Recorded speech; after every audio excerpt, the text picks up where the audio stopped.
इथला आपला जो महाराष्ट्रातला तरुण आहे त्याचं भलं झालं पाहिजे, त्याला रोजगार मिळाला पाहिजे, महाराष्ट्राचा विकास झाला पाहिजे आणि जो महाराष्ट्र या संपूर्ण देशात नंबर 1 आहे तो नंबर 1च राहिला पाहिजे या निवडणुकीचा ध्येय.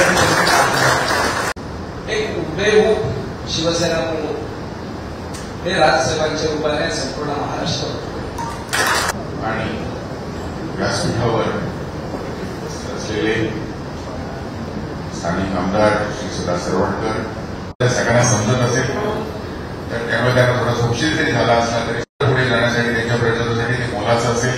फक्त मी बघा ही जी टीम आहे आमची ही 20 वर्षापूर्वी संघर्षातून ही सगळी कमवलेली लोक आहेत आणि सेना आणि हा माझा महाराष्ट्र की एकमेव संघटना या घर करण्याची त्याचा भाग झाला. पण मुख्य म्हणजे संघर्ष आणि संघर्ष अचानक देशवाची काळ वगैरे तिकडून मला संतोष म्हणा करतोय की थोडी अजून बॅटिंग करा अजून बॅटिंग करा स्कोर झाला.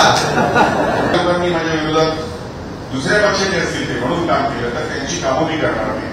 आपल्यासारखं उमद व्यक्तिमत्व हसतमुख आपण आहात. राष्ट्र नवनिर्माण सेनेच्या सहकार्याने आपण एकत्रच खऱ्या राजकीय मोठे झालो आणि एकाच विचारसरणीच्या एकच सूचना करून बाळासाहेब ठाकरेंचे विचार आणि दुसऱ्याचे विचार आणि आपल्या कुठल्याही पदाधिकाऱ्यावर कुठलं कारवाई असेल किंवा काही त्याच्या